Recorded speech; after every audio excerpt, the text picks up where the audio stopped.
So where are we then, Lawrence? We're at the Ideal Home Show. And what are we going to be cooking? No, you're not at the Ideal Home Show. No? You're at the Food and Drink Festival. I'm at the Food and Drink Festival. Oh, okay. Tune in next week, campers.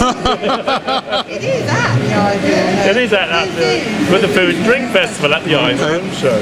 And what are we cooking today then? We're going to be making a beautiful spaghetti crab. Wow. Chili and mint. So yeah, I'm trying to get all the prep ready right now to get organised. Okay. Yes.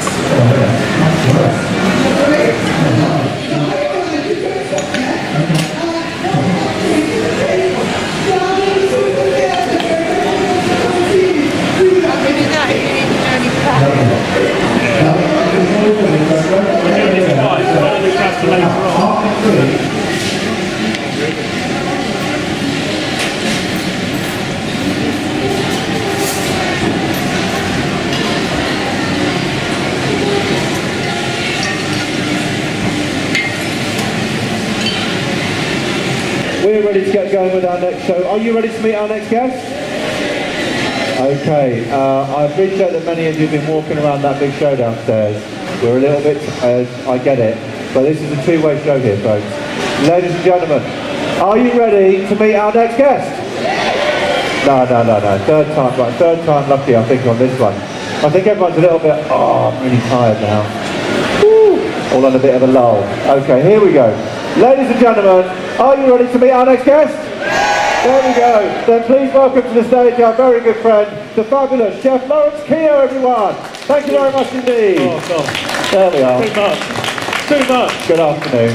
Too much. I think everyone's on a little bit of either a walking lull or a sugar lull. Yeah. One of those two. It's the afternoon shift, isn't it? It is. First of all, thank you very much for coming to see us. No, pleasure. I know you've always got things happening. We may have to talk about the helicopter a little bit later. Such is this gentleman's life. He has to jet around in helicopters here and there. Not all the time. But that does sound great. What are you going to do for the ladies and gentlemen this afternoon? We've got a lovely dish. We're going to do a spaghetti and crab. We've got fresh crab, but spaghetti with crab, chili and mint. It's quite an interesting combination. But I'm going to show you how to make a crab stock using langoustine shells and some crab shells. And with the brown crab meat, we're going to make a crab butter and cook spaghetti and make the stock. And as the stock reduces, we whisk in the brown crab butter and the fresh chilies and mint, then toss the spaghetti and serve it. And so it's quite a nice dish to do, and it's quite a straightforward one. You know, don't be frightened by the crab, don't be put off it. I've got a really hot pan here, as you can see. Okay. You want to get it smoking.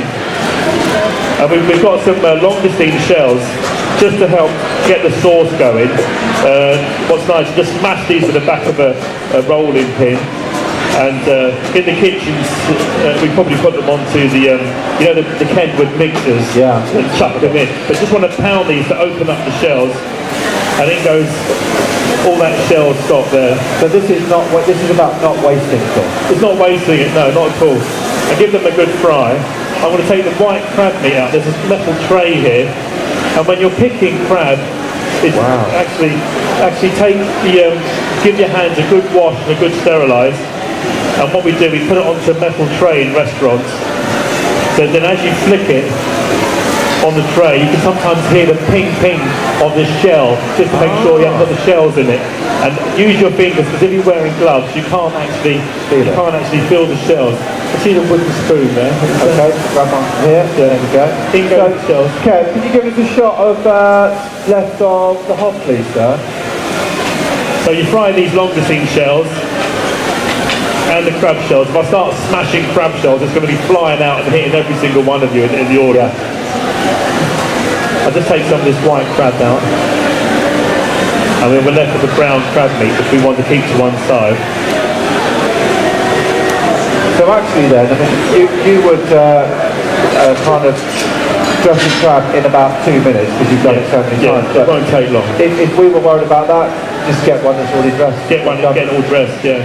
And here's some chopped fennel going in here. When you make a crab stock or a crab bisque or a lobster sauce or a lobster bisque, it's always fennel, and it's chopped fennel and star anise. Put the star anise in, you want that aniseed flavour. So we're going to fry these shells. As There's a nice aroma here now, isn't there? Fantastic, I love Got it. that kind of rustic fish bistro there. In with a bit of garlic and shallots. Like so. We want to sweat that off. We're going to make this sauce in real time, so I'm going to rush. Want to get going? If you put that on boiling for me. Let's get you up there. Yeah. Just pull that off there like that. Yeah. This is one of the induction hob's very good, but it's one of those things where it's a new bit of kit you kind of come in. Oh, back at your house, I've never asked you. What are you, gas? Hot gas at home, yeah. Got that going on? Yeah. And in the restaurant, we have a bit of a mixture of gas and induction.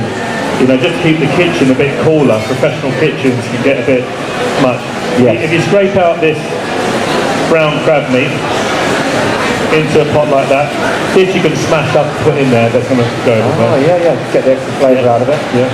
Then we want a bit nice, like equal quantities of crab and butter. In the restaurant, we keep this crab butter, we keep in the freezer. Ah, You know, you make a whole load yeah, up. you can mash it down a bit. If I give this to you, you give that a little mash for me. Absolutely. I'll tell you what's so Ben's here. Yeah, Ben, you just mash that up for me. Thanks, Ben, but I'm available for other duties as well. I'll just pick all this white crab meat. So just while you're doing that then, Yeah. we want to kind of talk, at the moment you're consulting for lots of other people now. Yeah, I know. It's totally out of my comfort zone, yeah. Which Not what I'm used to. This must be interesting because you've spent many years in London heading up, I mean, some of the biggest institutions. Let's just talk about one. You ran the Wolseley for a long time. Yeah, I was at the Wolseley for 4 years, yeah. I mean, are you familiar with the Wolseley? It's one of the biggest and best proper institutions in London. Give us the folks here just a few of the mental statistics while you were there. Well, I came on in about 2011, 2012, and I was very unsure about taking the job on at first. There's 60 chefs in the kitchen and about 20 per shift. And she'll get a bit of brandy now. The best part of this sauce is the brandy. So we'll try it all off. In goes the brandy. I'll make sure I won't flambe it unless you've got a light on you. Do you smoke? Do you smoke? You got a light? Stand back. Yeah, but we were doing like 400 for breakfast at the Wolseley, 300 for lunch. Come backstage. Yeah, don't worry about it. Sorry. 300 for lunch, and then about 250 afternoon teas, and then 400 for dinner every day. So Like give you 7 an idea. days a week. And four years of that was enough. Because it's basically a 24-hour place, isn't Yeah, it? yeah, exactly. I want If you've never been there, it's stunning.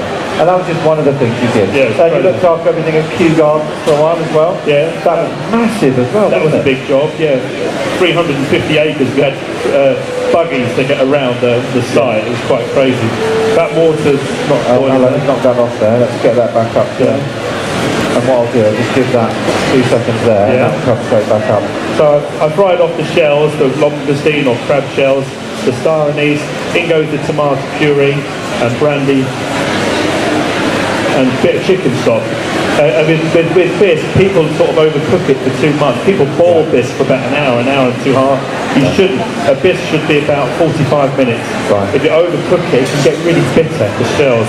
Okay. But you just want to smash all them shells, and they're all simmering away like a nice tomato broth with anise in there, so it's nice and gentle. Outstanding. That Love pan is going to come to the boil now. It's almost there now. We'll put some spaghetti in there. It's only us, isn't it? That's it. Lovely. In goes the spaghetti. And then most recently you were looking after some incredible places up in Liverpool Street, wasn't it? Yeah, 3 restaurants in Liverpool Street. The New Street, yeah, that was a good time. Very busy events as well. Lots of 20 events a week. Wow. A busy place, really busy place. Right, this crab meat, that's nice, that's a great job there. A little bit of salt in there. So we've got a nice sort of crab butter all smashed up. And you can roll this in cling film and leave it in the freezer, you know? In the restaurants we have that. Oh, so you can just bring it out, Yeah, slice just the bring piece it up out and slice it when you need it. I'll just move that out of the way. Yeah. That can be finished with. No. There you go. So our spaghetti's cooking, but our stock going on the go nicely. So you've gone from managing, 60 chefs at any one time Yeah. to now saying, actually, do you know what? I think, have you just basically, you've had enough of the hours now, is that it? I'm getting a bit long in the tooth. You know, I'm getting on a bit, but you know, the shifts and the back-to-back shifts late at night, you know, coming home, you know, gone midnight, and you know, I was commuting in from London on a motorbike, and it's just getting a bit too much for me, you know. 30 years, I think it's time to sort of like start calming down and look at different jobs and different things. That's why I'm getting involved in trying to move away from restaurants if I can. Yeah. As much as I love restaurants, don't get me wrong, and London is tough. London is really hard work for any chef working in London with the staffing situation and you know the way it is. You know, you're under so much pressure with you're okay for time, aren't you? Oh no, we're absolutely fine. Great for time, yeah. You know, it is a tough old job. You know, it's not an easy, and also social media. Everyone's got opinion, you know. And what I say, opinions are like, you know, basically opinions are like arseholes. Everyone's got one, aren't they? You know? So you got to listen to what people say. Everyone thinks they're an expert on food. Well, come and put the apron on for 10 years and do a shift and run a restaurant. Yeah. You know, when you've got to do a restaurant day in, day out, throughout the season, throughout the winters, when you're just going out the once and you're thinking, oh, you know what you're talking about. Well, fine, come and crack on. I must admit, I very much enjoyed, there's quite a lot of chefs now who are kind of biting back on some of the nonsense. Yeah, you've got to be careful. I mean, of course you have. To be honest, some people have got a valid point. So this stock has cooked away for 45 minutes, hasn't it? Yes. Okay? We're all happy with that. So we'll pass it off. All that lovely flavour. But that's get free flavour all this, isn't it? Yeah. This is about being a professional chef. Nothing gets wasted. Yeah. Or as little as possible. And you can speak to, is that going to go? Yeah, that's fine on there. That's fine there, yeah. So my training kicked in then. Yeah. You're not allowed to Can I put it on there? So we've got, I don't know if you've got... So, yeah, you've got a lovely shot there. Look. Oh, there you go. See, so you've got that nice... And it's got that nice aniseed tomato. It's quite a rich stock, you know. It's got that crab flavour, that shellfish flavour is in the air. We're going to let that reduce. You can taste that now. Have a taste. It's not even cooked out, but it's really impaired it onto there. See, that's amazing, isn't it? It's simple, isn't it? Even there. And it's not even actually cooked out, is it? It's delightful, isn't it? It's like shellfish flavour, isn't it? And most of us would have thrown that away. Yeah. Let's just check spaghetti. So who likes cooking spaghetti at home? Who throws it against the wall? It's your mum throwing it, isn't it? Does it stick? But across your many years of running really kind of successful restaurants, have you got any particular favourite kind of cuisine, or is it just love everything? No, I love everything, to be honest. You know, I love just, you know, good food, cooked well. The more simple it is, the better, I think, you know.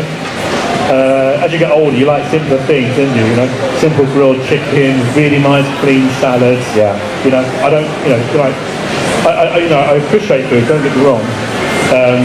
But recently I really like Vietnamese food as well. Wow. I like the broths and the clean food.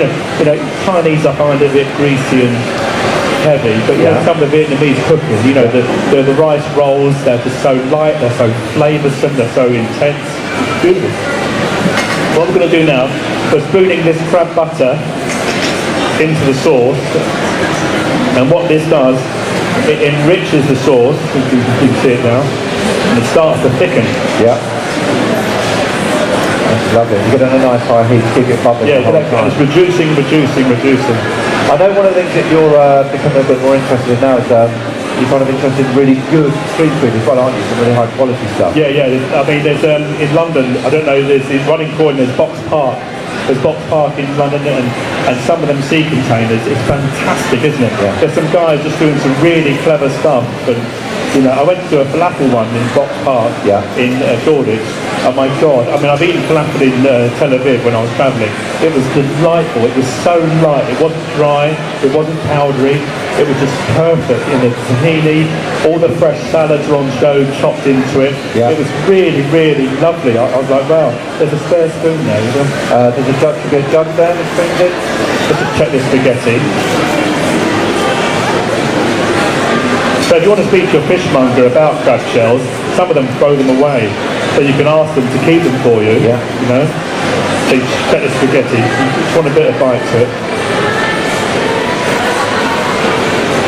It's still sticking inside the teeth, so it's not ready yet. Another little bit there. Yeah. Now, let's talk about TV, because over the years you've appeared on things like Saturday Kitchen many times. For my sins. And what was it like? But apart from cutting myself very badly in rehearsals, yeah, I told you that story, didn't I? Yeah, it's a good one though. There was one morning we did the rehearsal start about 6 o'clock on Saturday Kitchen, and there's just the chefs and the home economist is helping you cook, you know, and you cook heaven or hell, and you practice everything, and you practice your dish. Yeah. And if you're doing something which is quite nice, technical, they would stop you and say, stop there, that's a close up of the camera on that, that's a nice technique to show the viewer. So it's really good time. With rehearsals you do balls up a few things to get it right.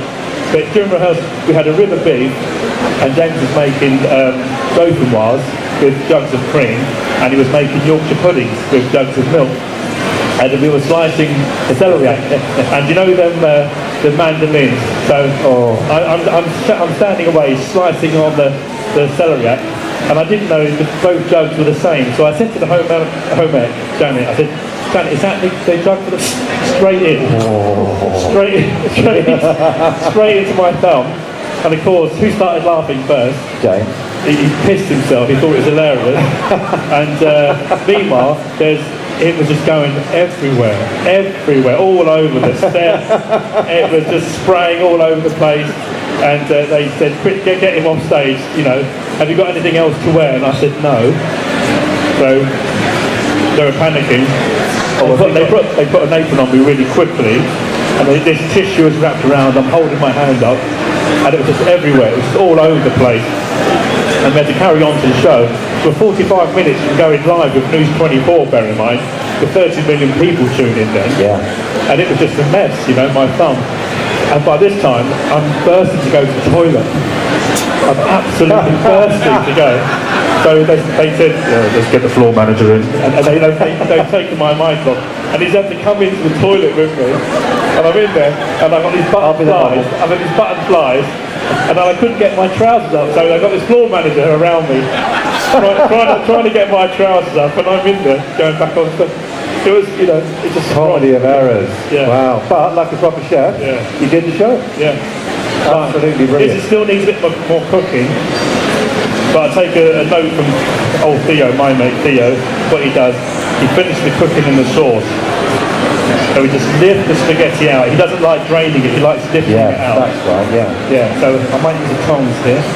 We want a really high heat here. And now what's going to go, that spaghetti is going to take up all the flavours of there. It's got the fresh, let's get some more crab in meat in there, picking it up. You okay for time? Oh yeah, we're absolutely fine, yeah.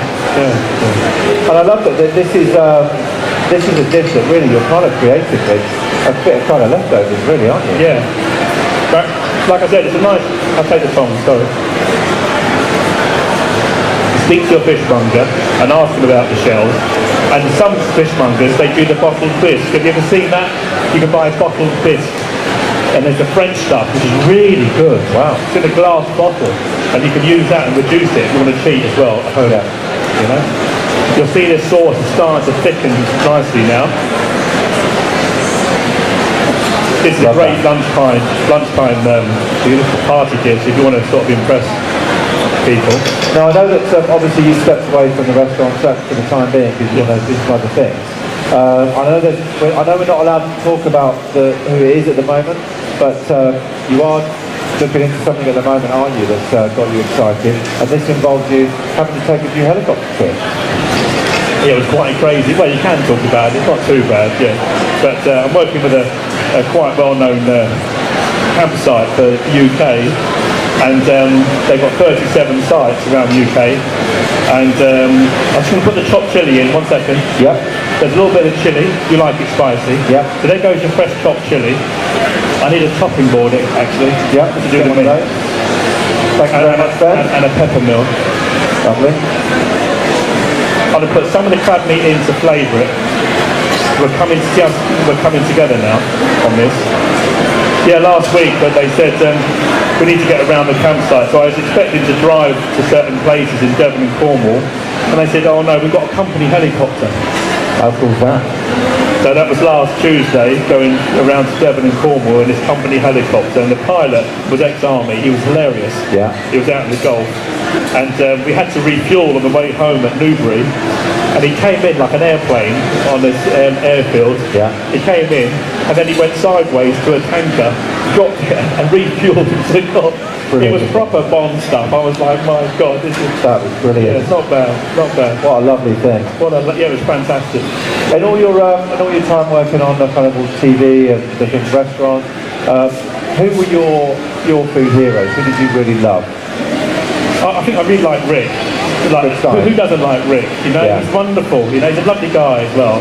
He is a great guy. And, you know, I like the way he comes across and the way he talks about food. And there we go. Let's just toss all that crab there. See, the sauce has got, and you'll see now it starts to coat the back of the spoon. Yeah. And that's a sign the sauce is coming through. Just do a quick taste. The heat's there, the chilli, just a bit of salt, a nice twist of pepper. Oh, the chilli is there. Yeah. That's a bit spicy. And then what's nice about this, because it's quite a rich sauce, what's so unusual about this, when I first made it, I worked at this Italian restaurant, what I found was so unusual was the crab inside it. You know, got to take the apron off.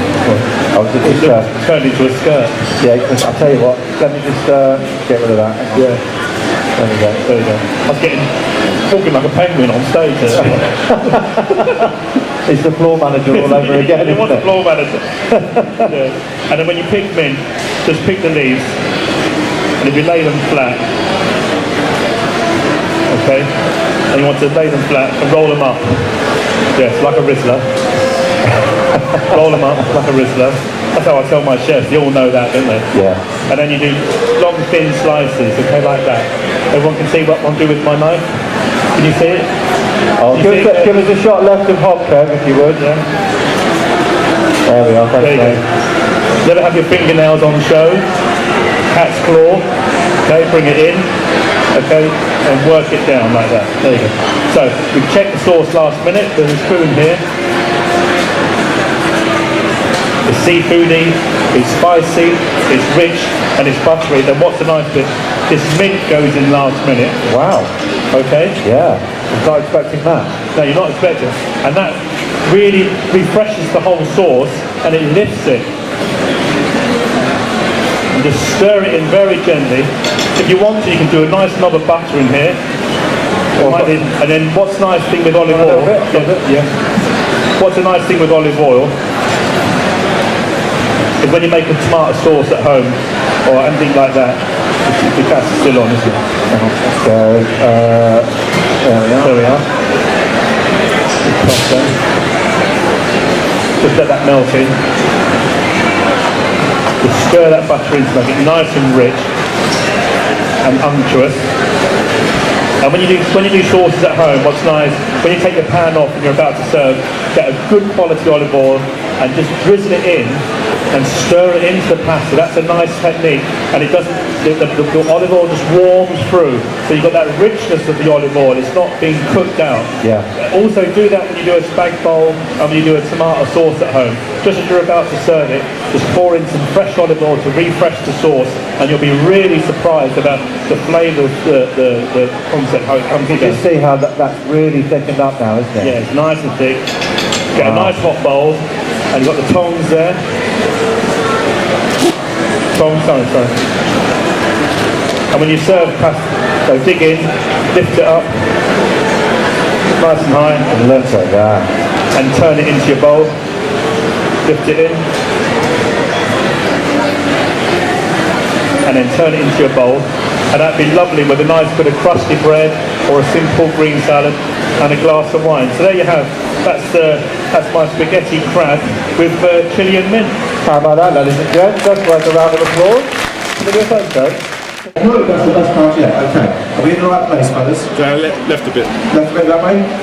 So, okay, everyone ready? Here we go. Ready? 1, 2, 3! One more. Here we go. Ready? 1, 2, 3! Ladies and gentlemen, a massive round of applause. Ladies and gentlemen, fantastic guy called Christian. Started off as a running sports TV presenter. Did a brilliant show over here. Won a BAFTA for it. Did a lot of stuff with. Yeah, I do. I'm trying to remember the name. So very focused on that. I know. And,